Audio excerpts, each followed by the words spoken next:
Assalamualaikum warahmatullahi wabarakatuh dulur. Oke, kembali lagi di channel Radar Ilmu. Oke, selamat Ramadan bagi yang menyambut dan menunaikan ibadah puasa. Hari ini kita akan membahas tentang hidup. Apa sih definisi hidup? Ya, bagi agamawan, hidup pasti mengenai ibadah, mengenai keseimbangan antara dunia dan alam baka atau akhirat. Namun hidup itu kompleks.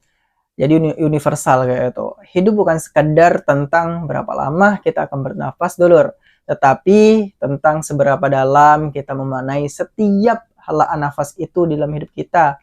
Hidup seringkali kita jalani seperti rutinitas. Bangun, bekerja, mengejar target, lalu mengulanginya lagi secara kontinu setiap hari begitu saja.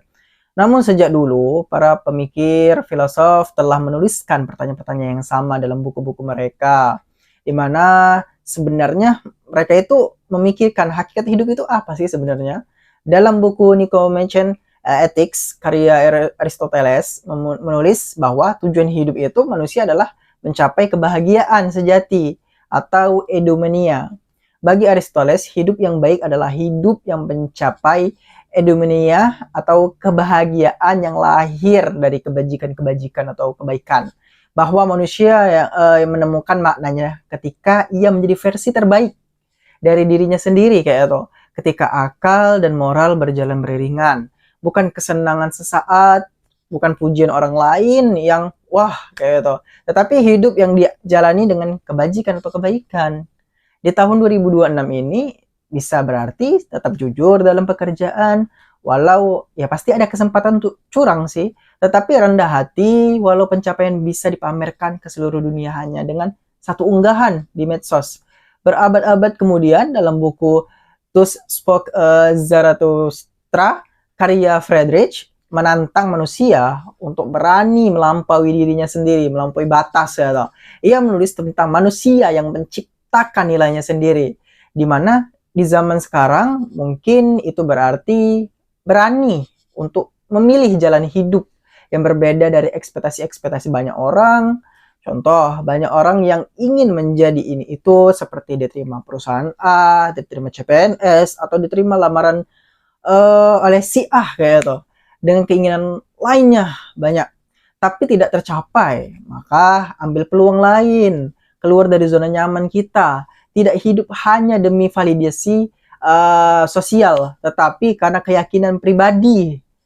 Contoh dalam buku Fear and Trembling karya Soren Kierkegaard, di mana berbicara tentang kecemasan dan pilihan kayak itu.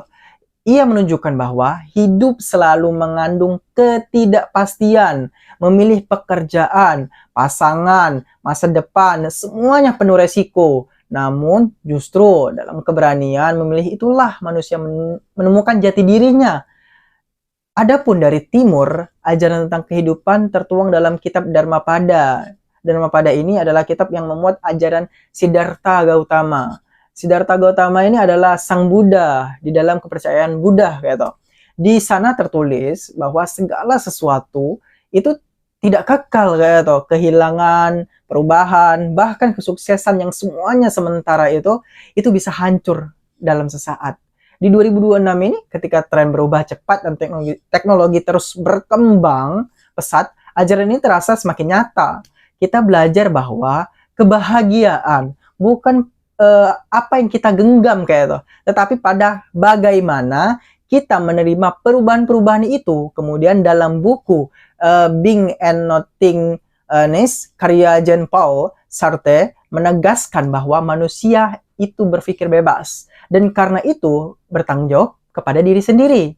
Tidak ada makna bawaan yang otomatis kita miliki kayak itu. Kitalah yang menciptakan makna itu melalui tindakan kita sendiri dan pemikiran kita sendiri di kehidupan ini. Di era kecerdasan buatan, di dunia digital atau AI atau artificial intelligence, kebebasan itu semakin luas, tetapi tanggung jawabnya pun semakin besar. Dari buku-buku ini kita belajar satu hal, hidup bukan sekedar bertahan, tetapi memahami hidup itu. Bukan sekedar mengikuti arus, tetapi memilih dengan sadar. Bukan sekedar mengajar pengakuan, tetapi membangun makna. Mungkin hakikat hidup ya bukanlah untuk satu jawaban tunggal atau jawaban satu yang pasti. Ia adalah perjalanan antara kebajikan atau kebaikan, keberanian, penerimaan, dan tanggung jawab yang kita terima gitu. Dan di tengah dunia modern yang sibuk, super sibuk, kita kembali pada pertanyaan yang sama. Bukan untuk segera menemukan jawabannya sih, tetapi untuk menjalankan hidup dengan lebih sadar lagi kayak gitu. Ada kesadaran diri, lebih jujur, lebih bermakna. Contoh nih, ketika kamu atau dulur-dulur harus memilih tetap di zona nyaman atau pindah ke zona lain untuk yang lebih baik kayak itu. Kamu takut gagal, takut salah, tapi hidup memang tidak pernah memberi kepastian. Jadi justru dalam keberanian memilih itulah dulur-dulur itu bertumbuh. Misalnya nih, hari ini bisnis dulur sedang naik, terus besok bisa jadi turun loh. Hari ini kamu dipuji, besok bisa dilupakan oleh sanak saudara dan teman-teman. Dalam buku Filosofi Teras pun karya Henry Meneping bahwa Epictetus mengatakan sebuah konsep di mana konsep itu dinamai dikotomi kendali.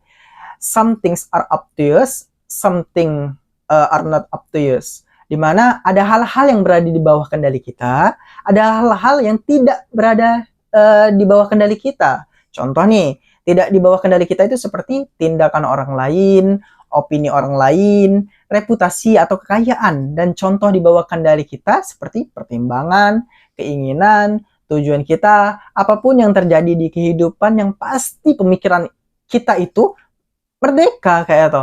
Pemikiran kita itu merdeka, namun eksternal atau di luar tubuh kita itu yang dikotomi dikendali atau di luar kendali kita kayak itu. Kalau kamu terlalu melekat pada pujian atau kesuksesan kayak itu, kamu akan mudah hancur, runtuh, dan mudah putus asa. Saat itu semua hilang kayak itu. Tapi jika kamu sadar semuanya sementara, fata morgana, kamu belajar lebih tenang dan menerima apa adanya, logowo bahasanya tuh. Hidup adalah paradoks kayak itu, antara menerima dan melawan, antara berserah dan mencipta, antara diam dan berjuang. Dan pada akhirnya nanti hidup bukan tentang siapa yang paling benar dalam menafsirkan makna dari hidup itu sendiri kayak itu, melainkan siapa yang paling jujur dalam menjalaninya, memahaminya, dan juga mengkonsepkan suatu hal. Karena mungkin hakikat hidup bukan untuk dipahami sepenuhnya kayak itu, karena fleksibel, universal, tetapi untuk dialami dengan kesadaran dan ketepatan dalam hidup, dalam tindakan-tindakan kita yang lebih baik lagi. Oke dulur, salam literasi. Wassalamualaikum warahmatullahi wabarakatuh.